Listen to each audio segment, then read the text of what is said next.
उनकी तंजीमी तबलीगी मुख्तसर रिपोर्ट होगी। आप सब दोस्तों की खिदमत में मुअद्दबाना अर्ज़ है, नज़्म व ज़ब्त का ख्याल रखते हुए जल्द अज जल्द पंडाल में तशरीफ़ ले आएँ।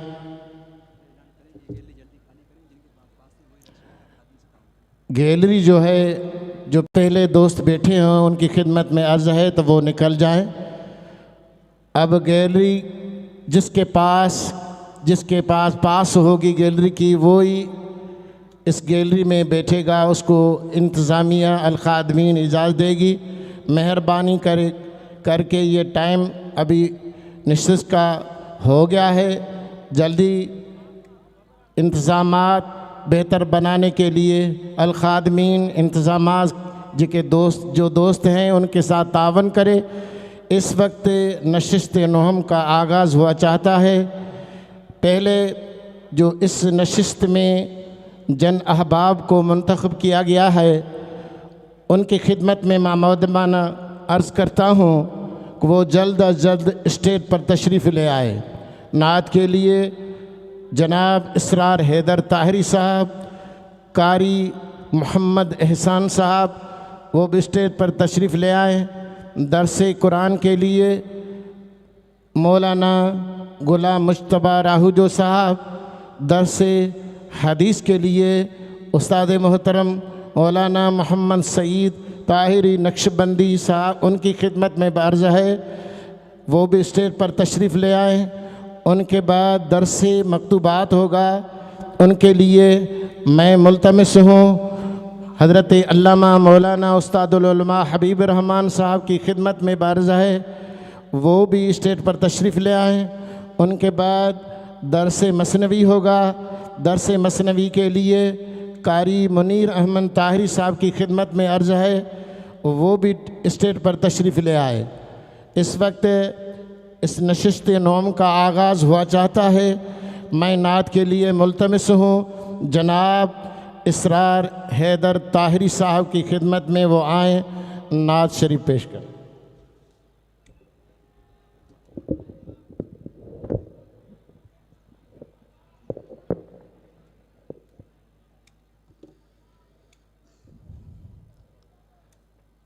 सल्लल्लाहु अलैका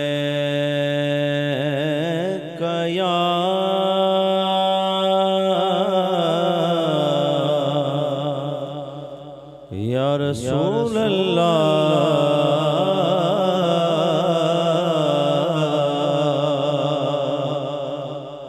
पढ़िए वसल्लम अलैका या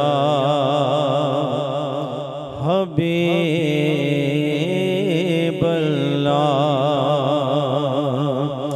आज साड़ी वीद होवे,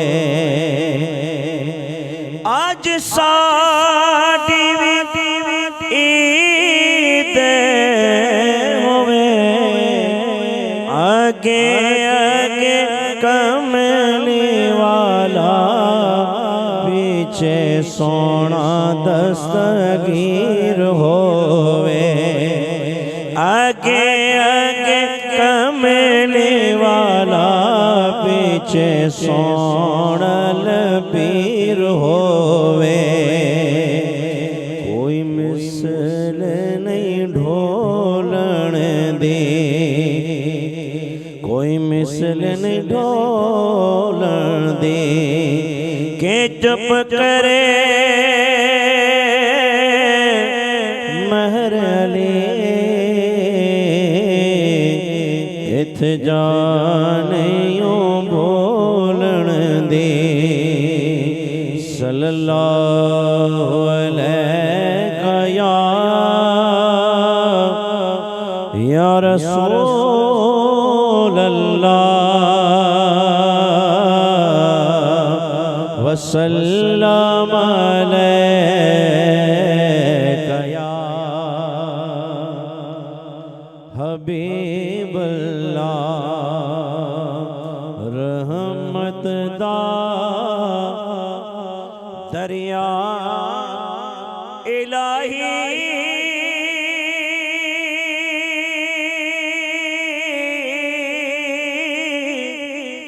हर दम वगदा तेरा जे तेरा बख्शे मैनू कम बन जावे मेरा एक गुनाह मेरा मापे वेखे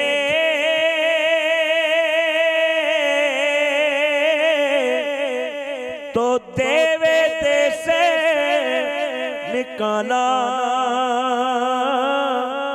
लख गुनाह मेरा अल्लाह वेखे ओ पर्दे पावण वाला मेनिवा मेरा मुर्शिद उच्चा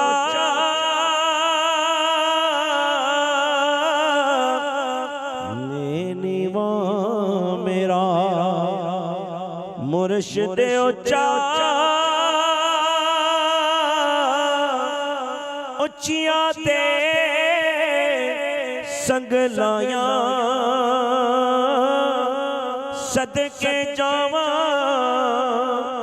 इन उच्चिया तो में जिन्हों ने भी नाल निभाया एहो दुआवां मेरिया मौला मरन कदी ना मावा मां दे कदमा थले जन्नत मावा ठंडिया छावा मां दे कदमा थले जन्नत मावा ठंडिया छावा हर वक्त तस्वर में मदीने की गली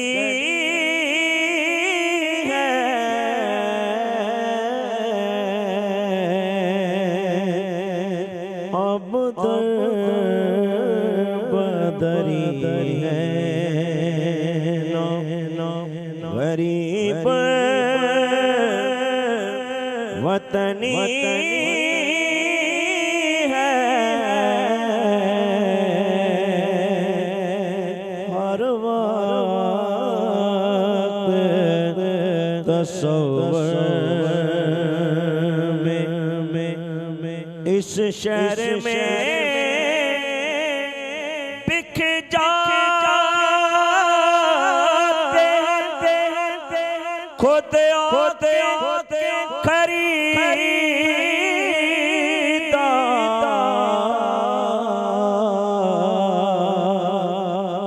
इस शहर में बिक जाते खुद होते खरीदा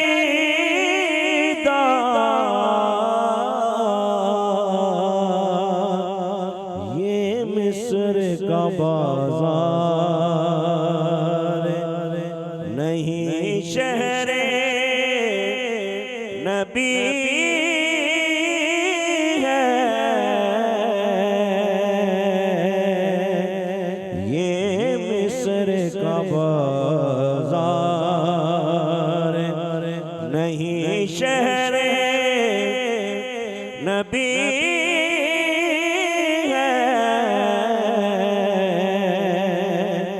हर वक्त तस्वर में नजरों को झुकाए हुए खामोश गुजरे जाओ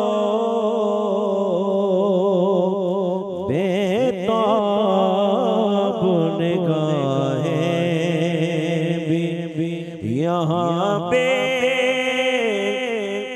अदबी है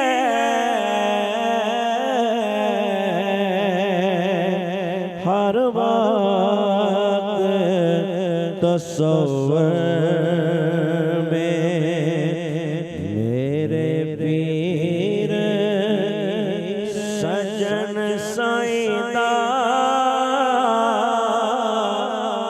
हो मुश्ताक है ज़माना मेरे पीर सुनल साईदा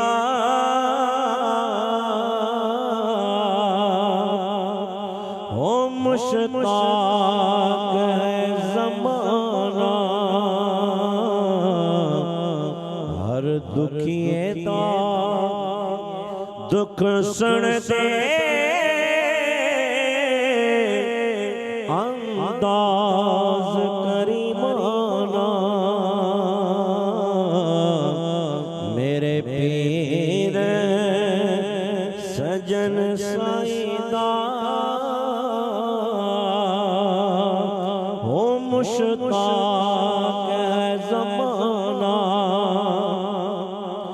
सखी अला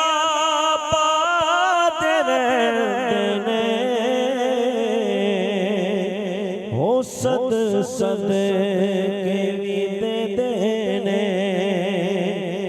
हो सकी अल्लाह बादर देने हो सद सद के भी दे देने झोली हर दियो भर दे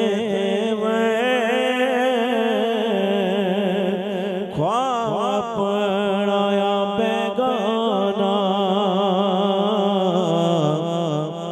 मेरे पीर सजन साईदा हो मुश्ताक है ज़माना शालामार जवानी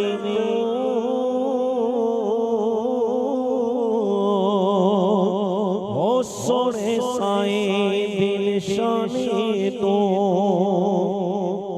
शाला मान जवानी तो हो सोने साईं दी निशानी तो तेरा लाबाद विच डेरा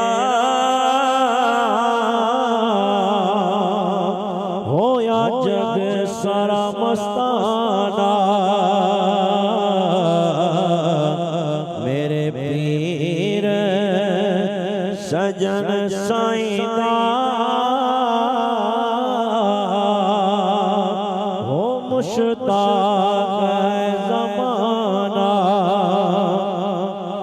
सरत्यों अवी तवंजोड़ी वंजोला हो मुझोड़ी पेच पुनल सा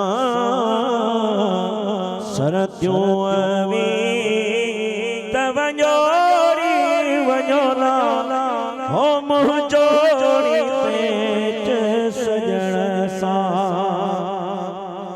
हे दे शहर बबोर में अला मिनत मिस्कीन जी मंजोरी मंजोला मिनत मिस्कीन जी मंजोरी मंजोला हो मुझोरी पेच पुनल सा सरत्यों अवी तवंजोरी मंजोला हो मुझोरी पेच पुनल सा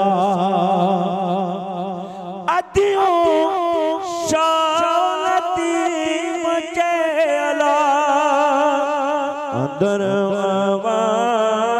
ले उंजोरी उंजोला अंदर ले उंजोरी उंजोला हो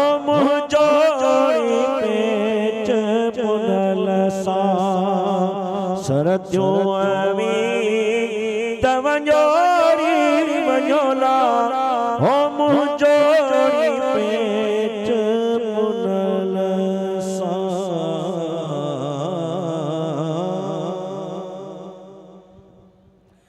एक ऐलान समात फरमा लें। एक छोटा बच्चा वो तकरीबन 5 से 6 साल का है, अपना नाम नहीं बता रहा, गंदमी रंग के कपड़े पहने हुए हैं। जिस साहिब का हो बाहर जो फायर ब्रिगेड की गाड़ी के साथ वाला टेंट है शामियाना, वहाँ पे वो उसको ले ले। ऐलान दोबारा समात फरमाएं। एक छोटा बच्चा 6-7 साल उसकी उम्र है, गंदमी रंग के कपड़े पहने हुए हैं, अपना नाम नहीं बता सकता। जिस साहिब का हो जो बाहर फायर ब्रिगेड वाली गाड़ी है, वापडा वाले सलीम नाम के मुलाजिम हैं, उनके पास वो बच्चा बैठा हुआ है, वो वहाँ जाके अपने बच्चे को वसूल कर ले। शुक्रिया।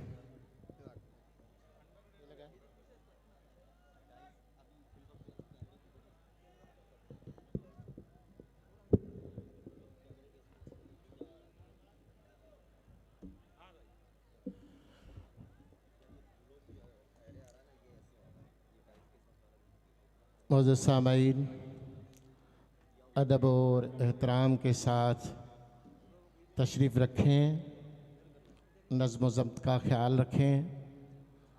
जो इंतज़ामियात हैं, जो अलखादमीन हैं,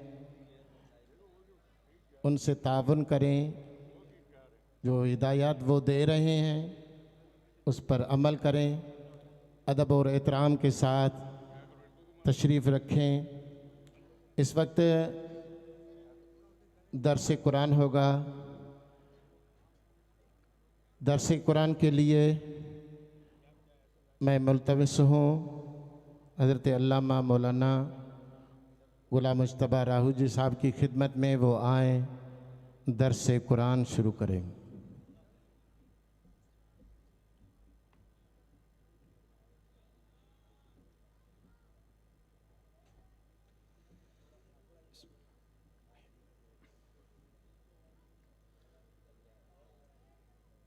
लकल हम्दु या अल्लाह, खलक़तना व हदैतना व अनक़तना मिनन्नार। अस्सलातु वस्सलामु अलैका या सय्यदी या रसूलल्लाह।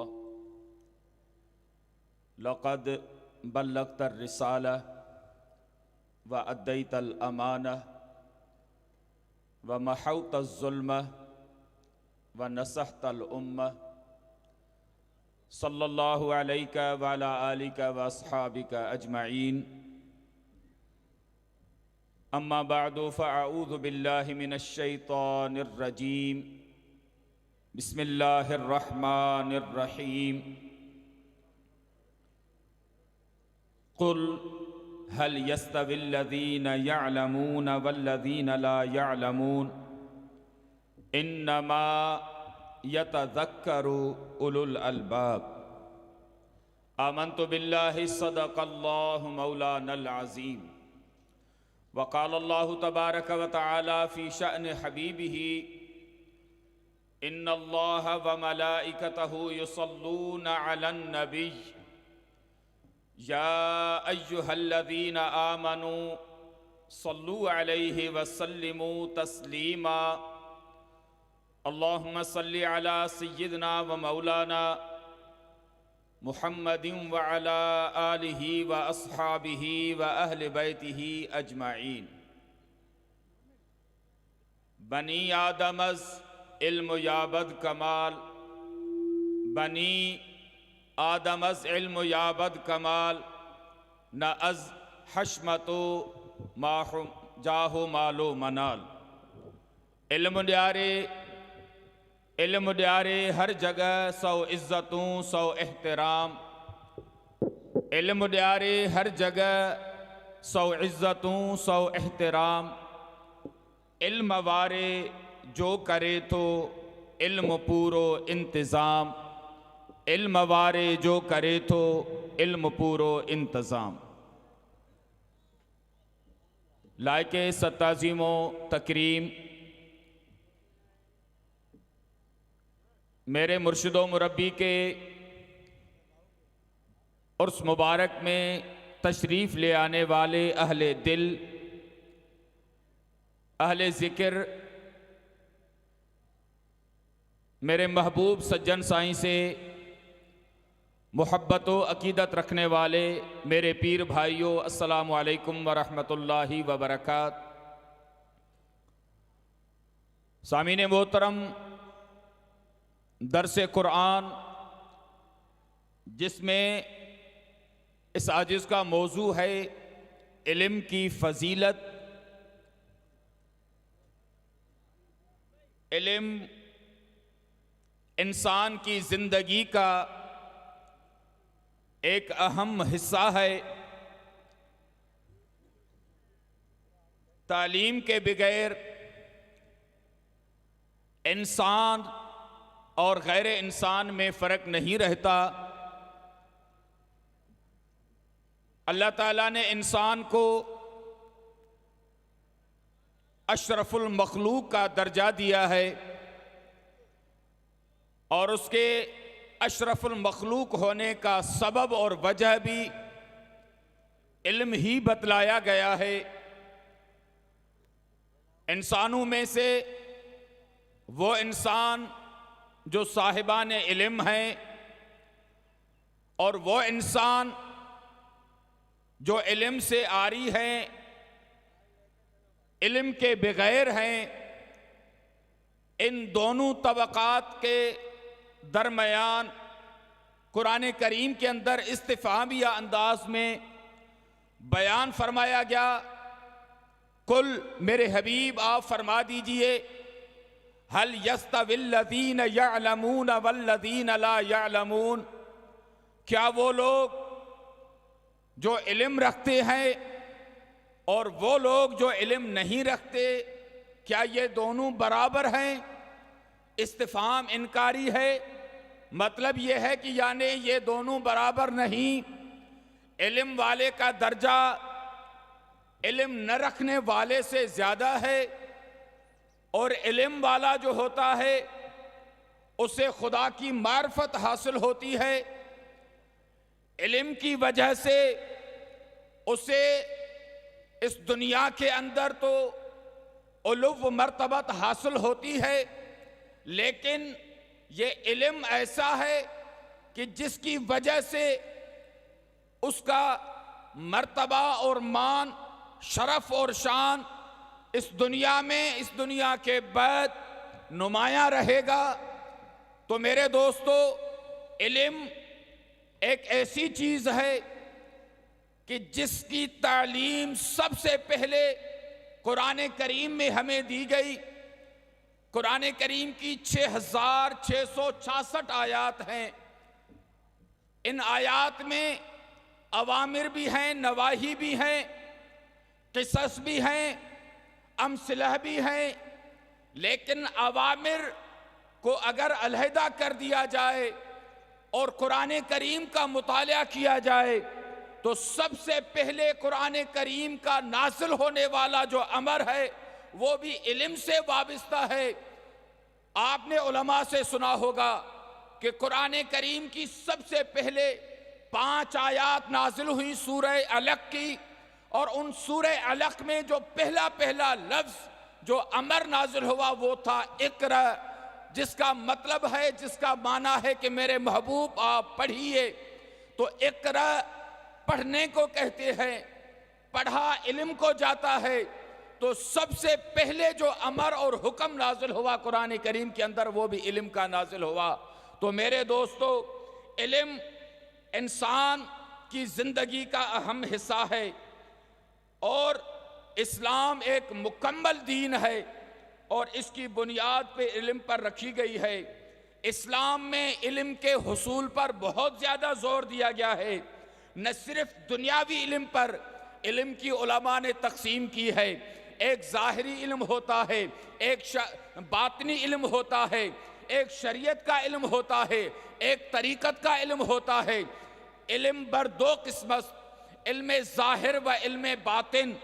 आँख इल्म ज़ाहिर दर मदारिस दादा शुदा, वहाँ आँख इल्म बातिन बनिस्बत सूफिया इकराम अस्त इल्म के दो किस्में, एक इल्म ज़ाहिर है, एक इल्म बातिन है।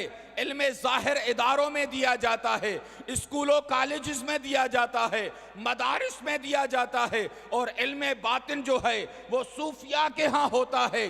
तो ये दोनों इल्म एक बड़ी अहमियत के हामिल हैं। जब ये दोनों इल्म किसी इंसान के अंदर जमा हो जाती है तो फिर इंसान को मेराज नसीब हो जाती है, इंसान को एक वो नूरानियत अता हो जाती है कि जिसमें इंसान इल्म के नूर से वो चीज़ें देख सकता है जो इंसान इल्म के बगैर नहीं देख सकता।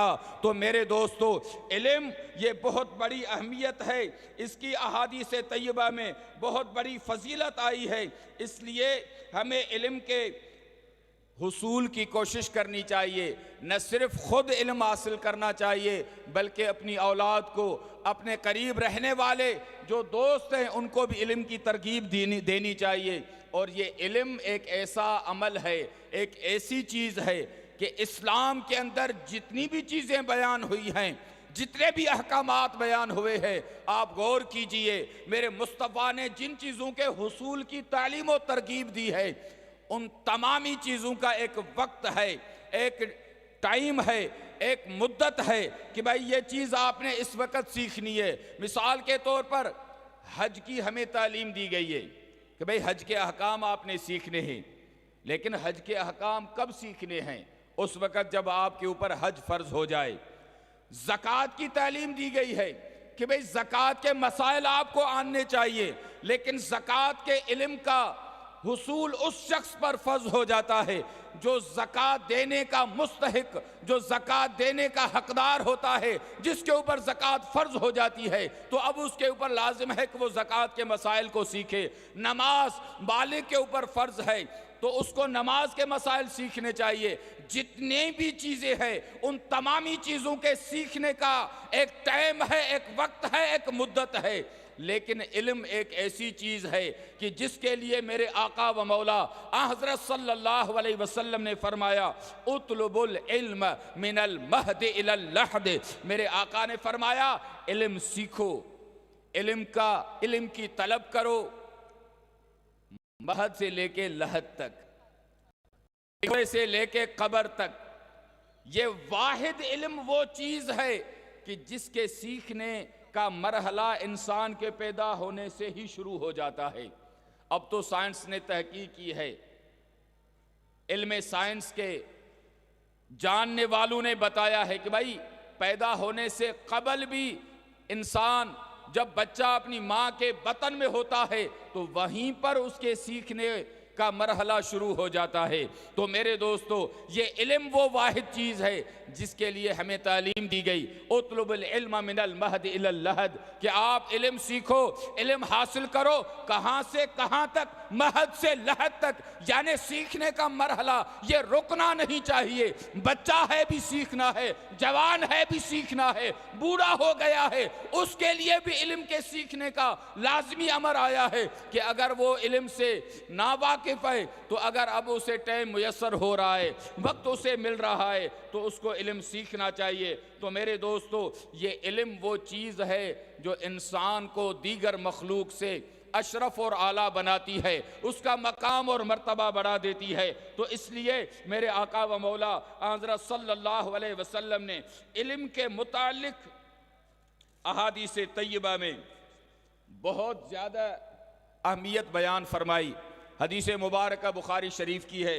मेरे आका व मौला हज़रत सल्लल्लाहु अलैहि वसल्लम ने फरमाया इरजिऊ इला अहलीकुम फ़अक़ीमू फ़ीहिम व अल्लिमूहुम व मुरूहुम। मेरे आका ने फरमाया अपने बीवी बच्चों के पास जाओ। इरजिऊ इला अहलीकुम, अपने बीवी बच्चों के पास जाओ और उन्हीं में रहो। व फ़अक़ीमू फ़ीहिम, और उन्हीं में रहो। और उसके बाद मेरे आका ने फरमाया व अल्लिमूहुम व मुरूहुम, उनको दीन की बातें सिखाओ, उनको इल्म सिखाओ। अपने बीवी बच्चों के साथ रहो, घर में रहो, लेकिन वहाँ पर भी आपकी बातें जो होनी चाहिए वो इल्म की होनी चाहिए, दीन की होनी चाहिए।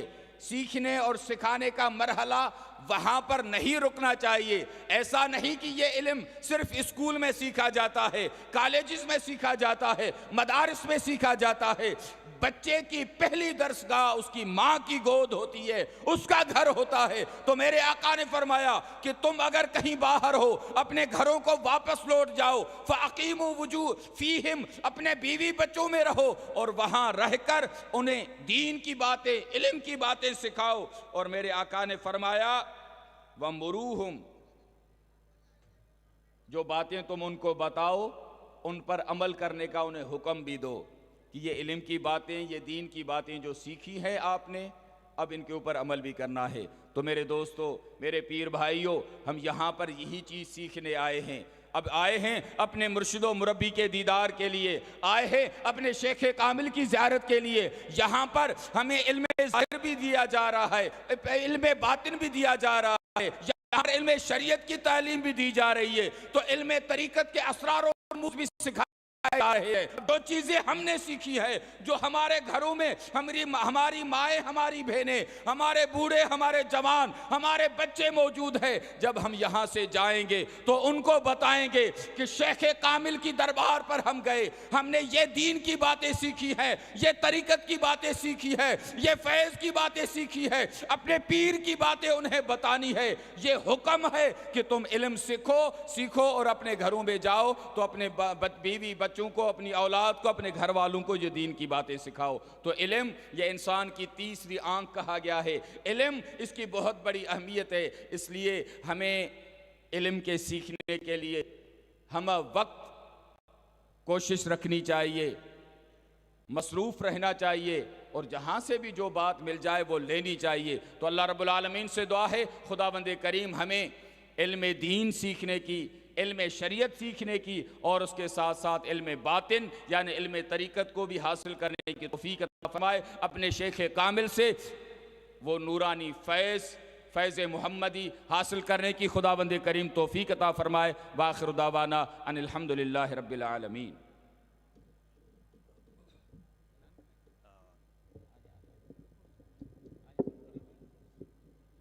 एक ऐलान समात फरमाएं। सब दोस्तों से गुजारिश है, जहाँ भी रश वाली जगह है तो जिसके साइड में मोबाइल या कोई कीमती चीज़ पड़ी है तो वो अपने हाथ में रखे। यही एक बचने का तरीका है, नहीं तो बहुत सारी मोबाइल वगैरह चोरी वगैरह हो रही हैं, तो उसका यही बचने का हल है। ये ज़रूर समझें, जहाँ भी कैंटीन पे या ये गैलरी पे, जहीं भी रश की जगह पे आप जाते हैं तो बराए मेहरबानी साइड वाली जेब से मोबाइल निकाल के अपने हाथ में रखें। इंशाल्लाह ताला आपका नुकसान नहीं होगा। मोबाइल पासे वाले खीसे मां कढी या कीमती शइ जेका भी आहे पासे वाले खीसे मां कढी हथ में रखो।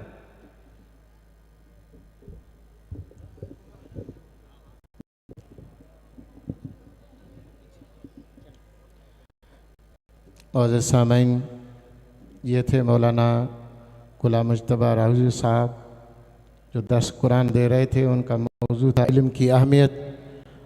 अब दर्स हदीस होगा। दर्स के पहले मैं अर्ज़ करता हूँ, दर्स मकतूबा, दर्स मसनवी के लिए जो मुंतखब हुए हज़रत अल्लाह मौलाना उस्ताद हबीब रहमान साहब की खिदमत में हैं, वो भी तशरीफ़ ले आए स्टेज पर। रहमान उसकी भी खिदमत में अर्ज़ है तो वो भी तशरीफ़ ले आए। इस वक्त दर्स हदीस होगा। दर्स हदीस के लिए मैं मुल्तमिस हूँ हज़रत अल्लामा मौलाना उस्तादुल उलमा शाही क़िबला मोहम्मद सईद ताहिरी नक्शबंदी, जिनका मौजू है अखलाक़ हसना।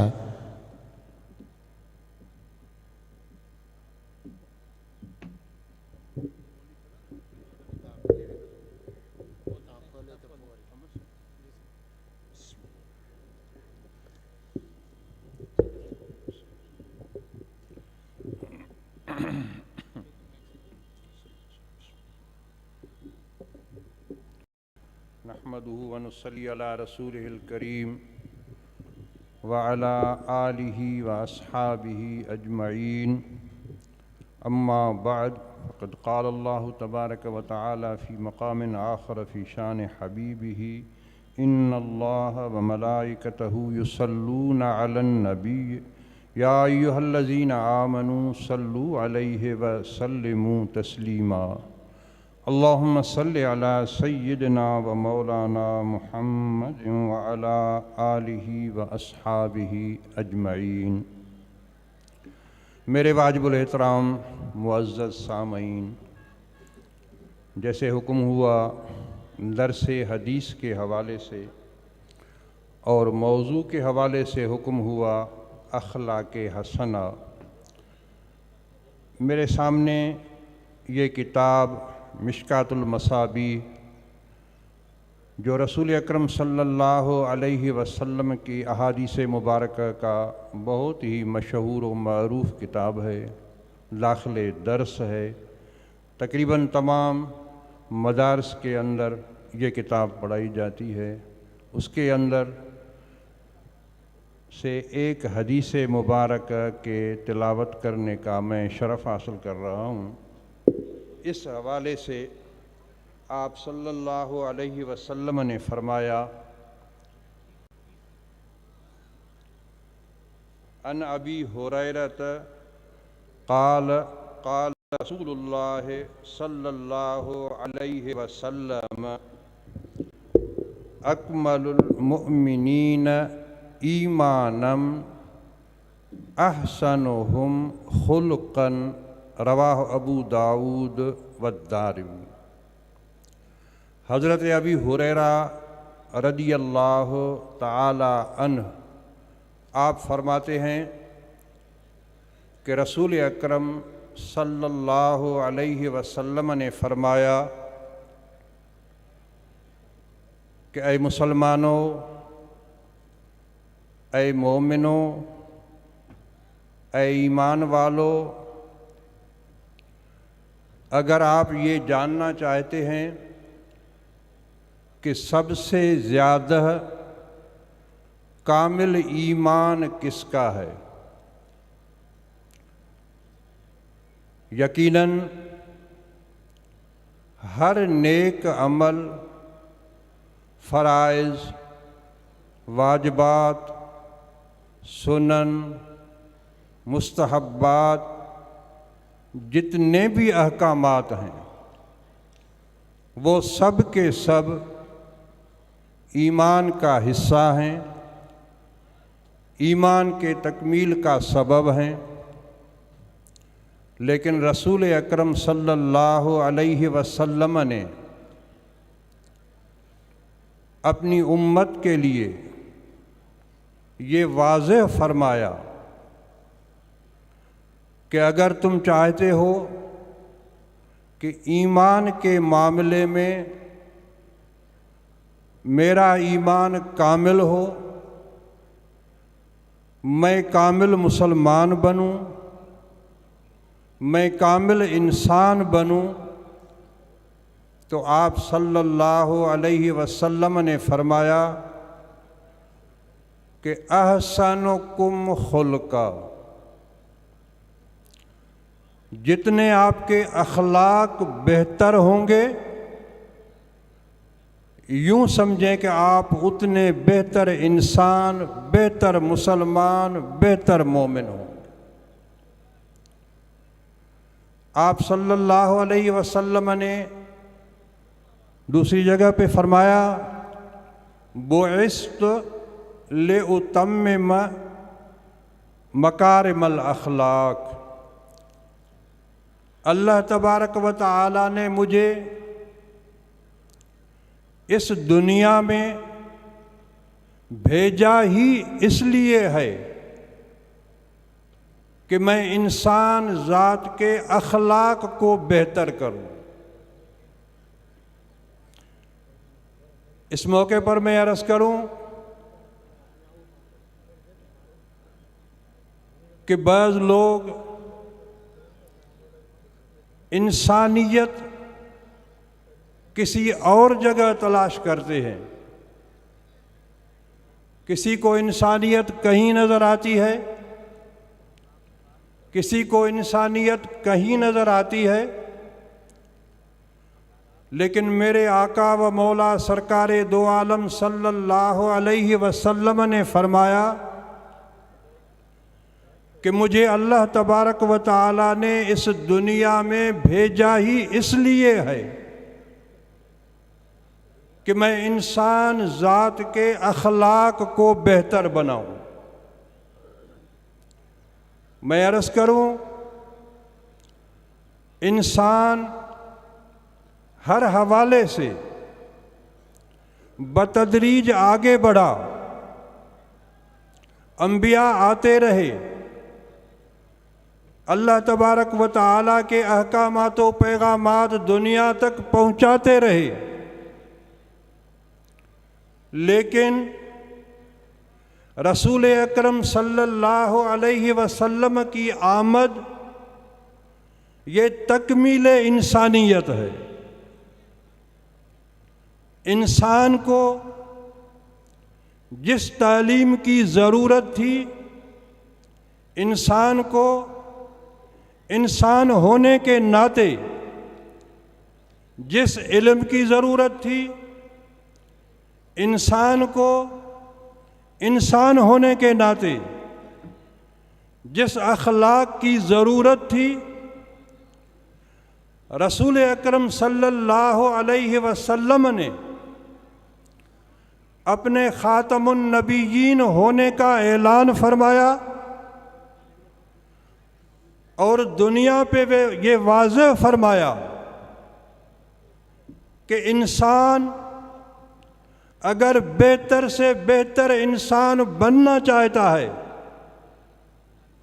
तो उसको मेरी इताअत के बगैर और कोई चारा नहीं। और दुनिया गवाह है, तारीख़ गवाह है कि रसूल अकरम सल्लल्लाहु अलैहि वसल्लम के तालीमात के नतीजे में जो इंसान पैदा हुए, सहाबा की सूरत में, ताबईन की सूरत में, तबा ताबईन की सूरत में, या क़यामत तक औलिया अल्लाह की सूरत में क़यामत तक पैदा होते रहेंगे, उस जैसे अजीम इंसान और किसी जगह मिलने नामुमकिन है। उनके अखलाक, उनका किरदार, उनका अफ़्व दरगुज़र, हर जगह पे एतदाल, अगर इंसानियत का सही नमूना हम चाहते हैं तो अल्लाह तबारक व तआला ने कुरान करीम में भी वाज़ेह फरमा दिया, लक़द कान लकुम फ़ी रसूलिल्लाहि उस्वतुन हसना। ऐ इंसानों, ऐ मुसलमानों, ऐ ईमान वालों, अगर तुम दुनिया में बेहतर से बेहतर इंसान बनना चाहते हो तो उसके लिए नमूना सिर्फ रसूल अकरम सल्लल्लाहु अलैहि वसल्लम की ज़िंदगी मुबारक है। हज़रत अम्मा आयशा रज़ी अल्लाह ताला अन्हा से किसी ने पूछा कि आप हमें रसूल अकरम सल्लल्लाहु अलैहि वसल्लम के अखलाक मुबारक के बारे में कुछ बयान फरमाएं। तो आपने वाज़ेह फरमाया, कान खुल्कुहु अल कुरान। क्या आपने कुरान नहीं पढ़ा? अगर आपने कुरान पढ़ा है तो इस कुरान का अमली तफसीर वो सिर्फ़ और सिर्फ रसूल अकरम सल्लल्लाहु अलैहि वसल्लम की ज़िंदगी है। आप सल्लल्लाहु अलैहि वसल्लम ने एक जगह नहीं, हर मौके पे इंसानियत को बेहतर से बेहतर बनाने के लिए अहकामात फरमाए। वक्त मुख्तसर है, हम उस तफसील में नहीं जा सकते।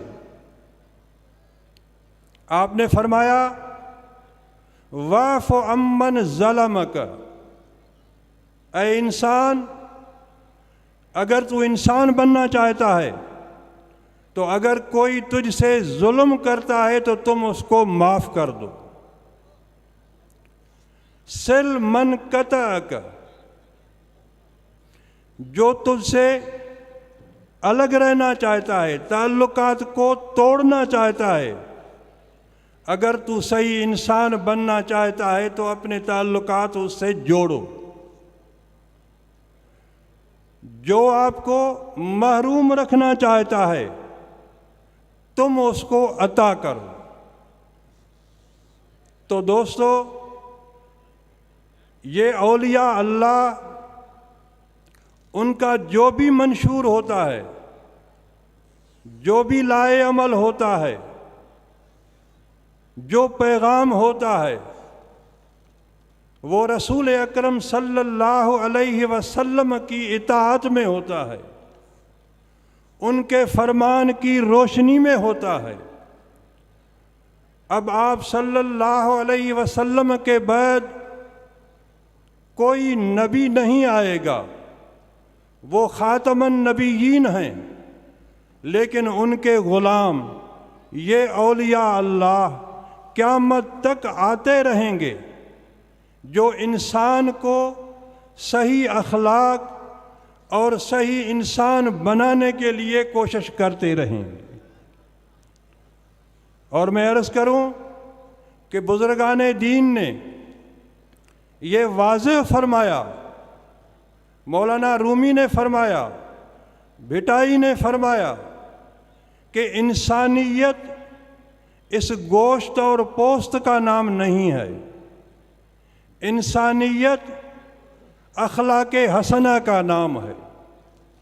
वो गुफ्तार की सूरत में हो, अमल की सूरत में हो, ज़ाहिर की सूरत में हो, या इंसान के जो अंदरूनी सलाहियतें हैं उनके सही इस्तेमाल करने की सूरत में हो।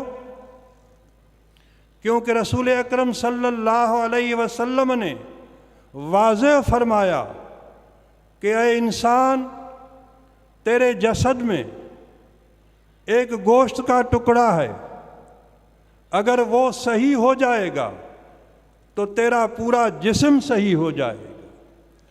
ये औलिया अल्लाह जो हमें इंसान बनाने के लिए, बेहतर इंसान बनाने के लिए जो हिदायत फरमाते हैं, जो लाए अमल देते हैं, जो पैगामात फरमाते हैं, उनका मकसद ये है कि आपकी गुफ्तार भी बेहतर हो, किरदार भी बेहतर हो, और जो इंसान के अंदरूनी अमराज हैं, तकब्बुर है, हसद है, कीना है, बुग़्ज़ है, रिया है, वो चाहते हैं कि इंसान एक कामिल इंसान बने। अल्लाह ताला हम सबको उनके फरमान पर, अपने आका व मौला सरकार दो आलम सल्लल्लाहु अलैहि वसल्लम के फरमान पर अमल करने की तौफीक अता फरमाए। वमा अलैना इल्लल बलाग।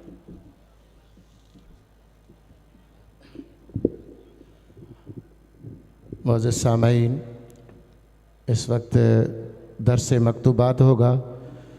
दर्स मकतूबात के लिए मैं मुल्तमिस हूँ हज़रत अल्लामा मौलाना उस्तादुल उलमा उस्ताद हबीब रहमान ताहरी साहब की खिदमत में वो आएँ, दर्स मकतूबात दें।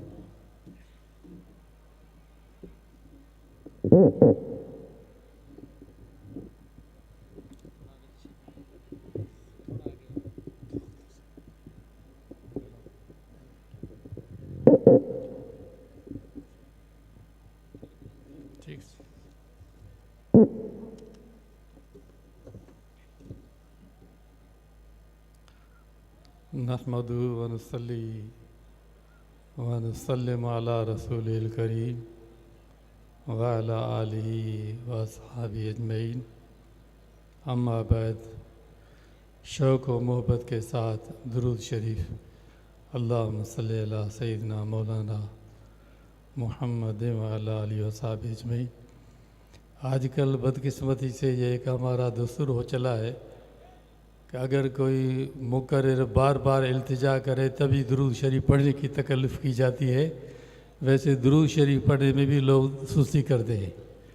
हालांकि हुजूर अकरम शफ़ी मुतशम सल्लल्लाहु ताला अलैहि वसल्लम का इरशाद गिरामी है कि दुरूद शरीफ पढ़ने वाले के लिए अल्लाह ताला उसके मुश्किलात आसान फरमा देता है। इज़न यकफ़ी का हमक व यगफ़िर लका ज़ंबक, कि तुम्हारे गुनाह भी दुरूद शरीफ के सदक़े बढ़ जाते हैं, जन्नत में दर्जात भी बुलंद होते हैं। तो इसलिए शौक़ व मोहब्बत के साथ बुलंद आवाज़ से दुरूद शरीफ पढ़ें। मेरा मुख्तसर चंद मिनट का दर्स है, अर्ज़ कर देता हूँ। अल्लाहुम्मा सल्ली अला सय्यिदना मौलाना मुहम्मद व अला आलिहि व अजमईन। मुझसे पहले अज़ीज़ुल क़द्र हज़रत अल्लामा मौलाना मोहम्मद सईद साहब दामद बरकातुहुल आलिया ने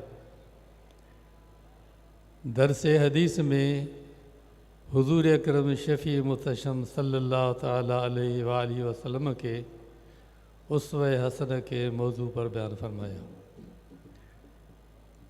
हुजूर अकरम सल्लल्लाहु ताला अलैहि वसल्लम के हयात तय्यबा के और आपकी तालीमात उस्वे हसन के दो पहलू हैं जिन्हें शरीयत और तरीक़त कहा जाता है।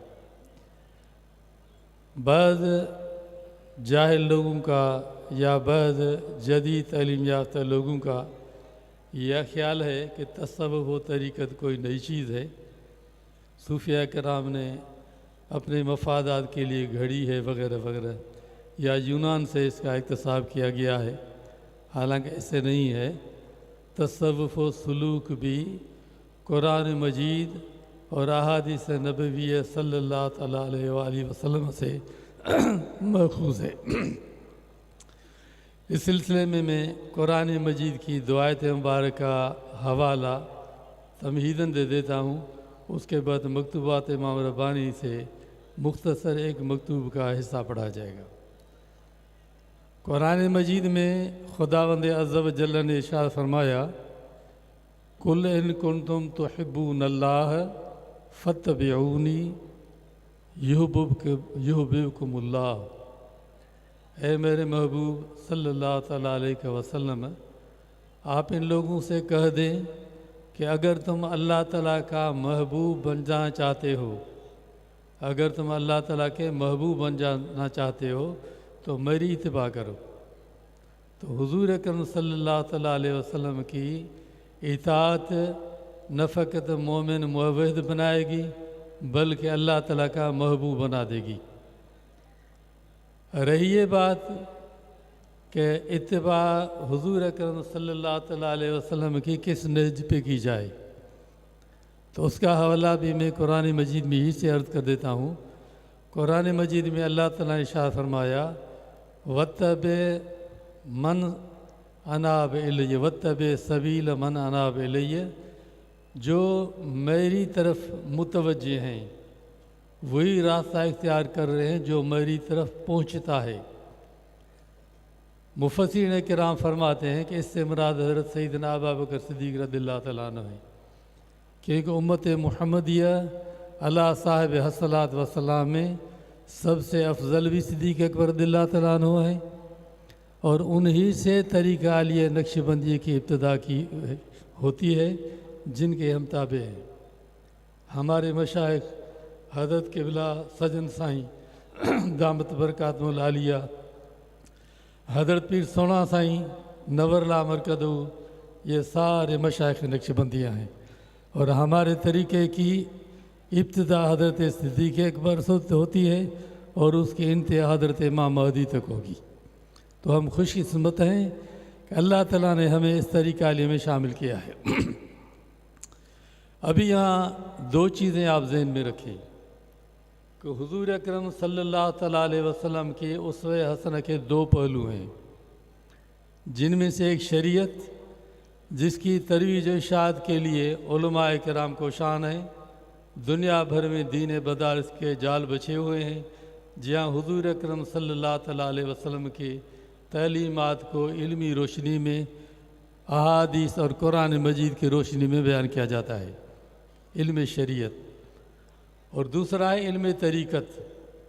इल्म तरीक़त जैसे तसव्वुफ़ व तरीक़त कहा जाता है, सूफिया किराम जिसके पैरों हैं। दरअसल ये भी शरीयत मुतहरा की एक शाख है। हज़रत इमाम रब्बानी मुजद्दिद मुनव्वर सानी नव्वर मरकज़ू फरमाते हैं कि शरीयत मुतहरा एक दरख्त है और तसव्वुफ़ व तरीक़त उसका फल है। आप जानते ही हैं कि किसी भी दरख्त लगाने से मकसद दरख्त का देखना दिखाना नहीं होता, या साया मकसद होता है या फल मकसद होता है। तो आप हज़रत इमाम रब्बानी रहमतुल्लाह तआला अलैह फरमाते हैं कि शरीयत मुतहरा एक दरख्त है और तरीक़त जो है वो उसका फल है। इस सिलसिले में मैं वजीद अपनी तरफ से तबसरा किए बग़ैर मकतूबात शरीफ के वो जुमलात पढ़ता हूँ और उनका तर्जमा अर्ज़ कर देता हूँ। आप फरमाते हैं पस मुहक्क़क़ शुद्ध उलूम व मारिफ़ दीगर अंद मावराए अहकाम शरिया के अहलुल्लाह बा मखसूस अंद हर चंद यहाँ मारिफ़ व समरात व नताज अहकामंद।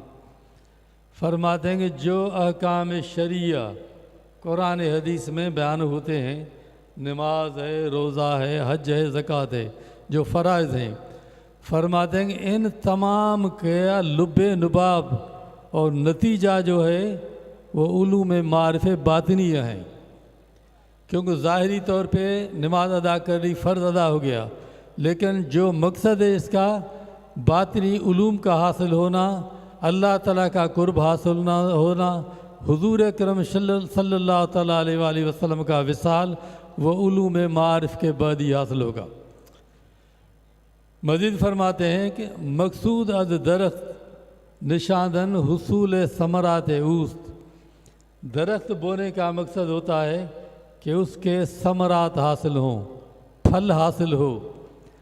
ता ज़माने के दरख्त बर्पास्त समरात मुतवक्कस्त। जब तक दरख्त खड़ा है, हरा भरा है, तो उसे समरात भी हासिल होते हैं, फल भी मिलता है। वचूँ असले दरख्त खलल रफ्त समरात मौदूम गश्त। जब दरख्त जड़ से उखड़ गया तो अभी समरात की कोई उम्मीद नहीं रही। मजीद फरमाते हैं कि बेअक्ल बाशद के दरख्त रा बुरद व समरात रा तवक्को दारत। वो आदमी बड़ा ही बेवकूफ़ है कि दरख्त को जड़ से काट फेंके और उम्मीद ये करे कि मुझे इसका फल मिलता रहेगा। हर चंद दरख्त रा नेक तरबियत कुरत समरात वाफिरारत। जिस कदर आदमी दरख्त की हिफाजत करेगा उतना ही उसका समर उसे ज़्यादा हासिल होगा। वह समर अगरचे मकसूद अस्त अमा फ़र शजरस्त। फरमाते हैं गो मकसूद फल है। जिस तरह मैंने अर्ज़ किया कि तसव्वुफ़ व तरीक़त का फल क्या है? इखलास, हुसूल रज़ा इलाही अज़ जल शानहू। लेकिन फरमाते हैं कि ये फिर भी ये फ़र्क़ है, इसकी बुनियाद है शरीयत मुतहरा। मुल्तज़िम शरीयत व मुदाहिन शरीयत रा बरी माना कियास बायद करत।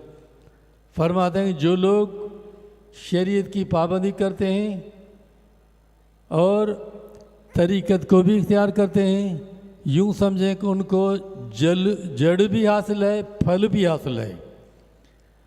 वहाँ के इल्तिज़ाम दारत साहिब मारिफ़तस्त। जो शरीयत मुतहरा की पाबंदी करता है, नमाज की, रोज़ा की, हुजूर अकरम शफ़ी मुहतशम सल्लल्लाहु अलैहि वसल्लम के सुन्नतों की पाबंदी करता है, तो फरमा दें उस साहिब मारिफ़त है, वो औलिया अल्लाह है।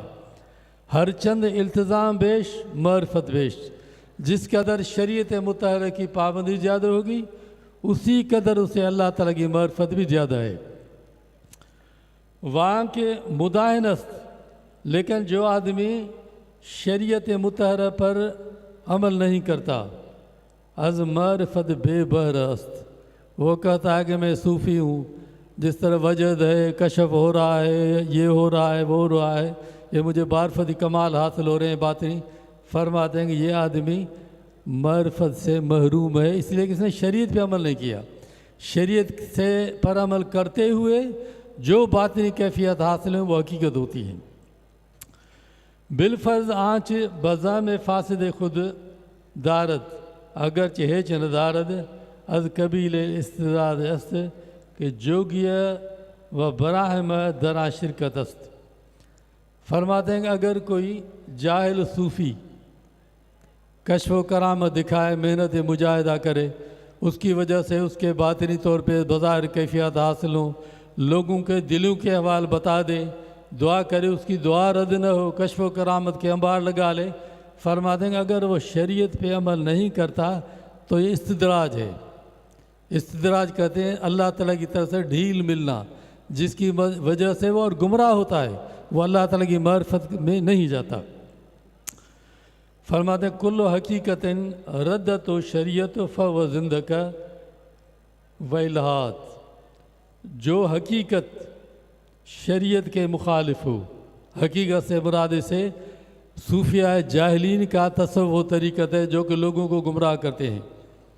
ये अल्लाह ताला का फजल करम है कि हमारे तरीक़ा लिए नक्शबंदी से ता हज़रत हज़रत अबू बकर सिद्दीक़ रज़ियल्लाहु तआला अन्हु, ता हज़रत सजन साईं दामत बरकातुहुल आलिया, जितने भी मशाइख हो गुज़रे हैं तमाम के तमाम आलिम बामल रहे हैं, साहिब शरीयत, उसके बाद साहिब तरीक़त।